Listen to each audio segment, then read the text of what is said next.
Good afternoon. Massachusetts Attorney General Martha Coakley. With me is the Chief of our Criminal Bureau, Rick Grundy.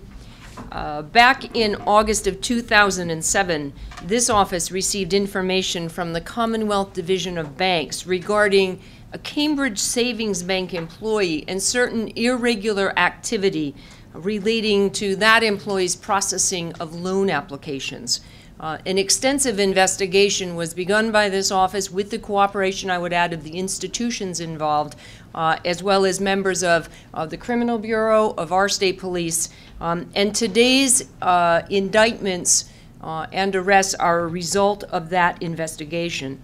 The Commonwealth alleges that 5 individuals were involved in an extensive scheme around the verification of deposit slips for loan applications, and I will address that shortly, how that should work and how that in fact did work in this alleged criminal scheme. Today's indictments charge that Stephen Stapleton, 36, who was an employee of Citizens and Cambridge Savings Bank, is charged with 29 counts, including several counts of making and publishing a false or exaggerated bank statement. He's charged with misconduct of a bank employee, with commercial bribery, and counts of conspiracy. Thomas Itemere, who worked at the Bank of America in Worcester, is charged in 13 counts of making false and or exaggerated bank statements. Erik Tancun, 29 years old, who was a mortgage broker with Direct Finance, is charged today with 42 counts of the same kinds of counts, making and publishing false statements and aiding and abetting misconduct of a bank employee. And his assistant, Martha Sass, who has been summoned for arraignment on July 22nd, is charged with 7 counts of assisting Tancun at Direct Finance in this scheme of making and publishing false, exaggerated statements, etc.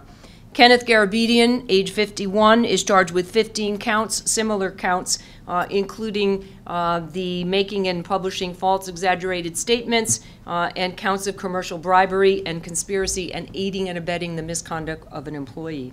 The allegation for Garabedian is that he coordinated the production of what are called VOD, or verification of deposit accounts, and that he was involved in paying at least one of the bank employees' amounts per deposit that was falsely, we allege, verified. I would note, as always, that these are allegations only. These defendants are innocent until proven guilty, and these charges are part of an ongoing investigation. The allegations today involve, and I think it's helpful to tell you how this is supposed to work. An individual who applies for a mortgage needs to provide to the broker, the individual who's assisting in this instance with the application, with both a bank account or accounts number and the amounts or estimated amounts of that person's asset. In other words, individual has a savings and a checking account at Bank X, the account number, as well as how much money he or she has in that account. That will be sent by the broker to the institution, to the bank, to verify that in fact the individual has an account and those amounts are in that account. The broker then, once the bank signs off on that's verified, sends that back to the broker, and the broker would forward a legitimate verification of deposit account to the lender, the individual that's going to actually make the loan, along with all the other loan application documents.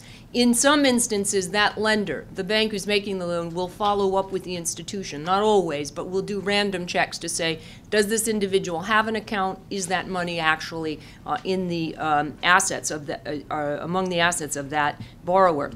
How this scheme to work was that in this instance, Garabedian, individual indicted yesterday and arrested today, introduced to Erik Tancun and Martha Sass, those brokers who worked for Household Finance, introduced them to Stapleton, who worked at both Citizens Bank and Cambridge Bank, and then to Stephen Itemere, who worked at Bank of America in Worcester. Garabedian then was coordinating what were fake verifications of deposit. They were forms that were official, but both the accounts and the amounts involved were falsified. In many instances, an individual had little or no money in account, was the recipient of a verification of deposit that showed, for instance, $47,000 or $74,000. And in some instances, the insiders in the banks actually made up accounts. They would create accounts on the record with small amounts of money.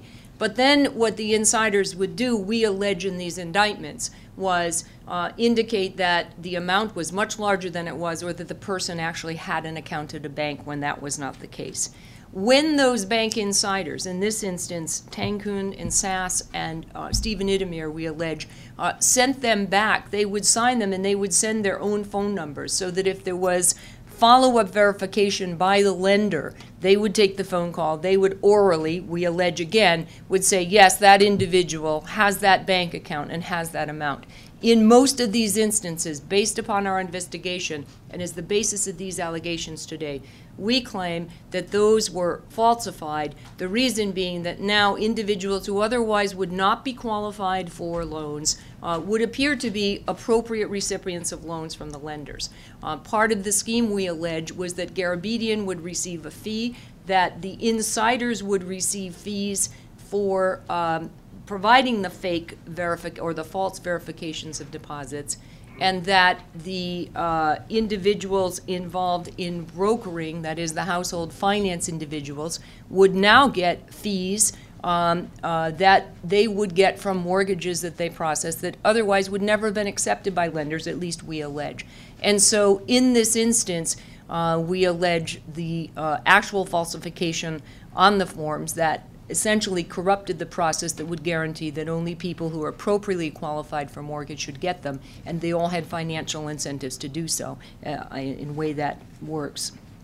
This is an ongoing scheme. We believe that part of the motivation of these individuals was, in fact, to get loans for properties that then could be involved in further flipping of properties and potential rescue mortgage schemes. That piece of the investigation is still ongoing, obviously.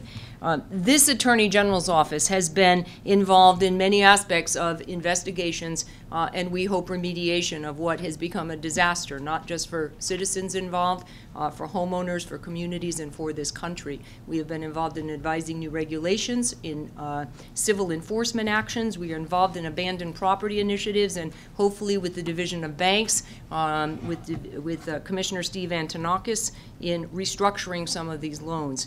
We do not have in Massachusetts a specific mortgage fraud statute.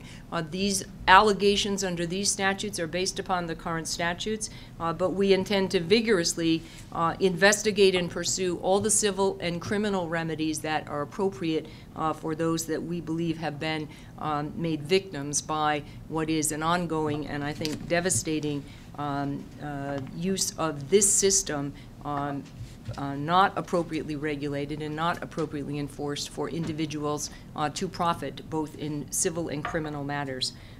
Again, I repeat, these defendants are obviously innocent until proven guilty, and I will answer questions that I can at this stage.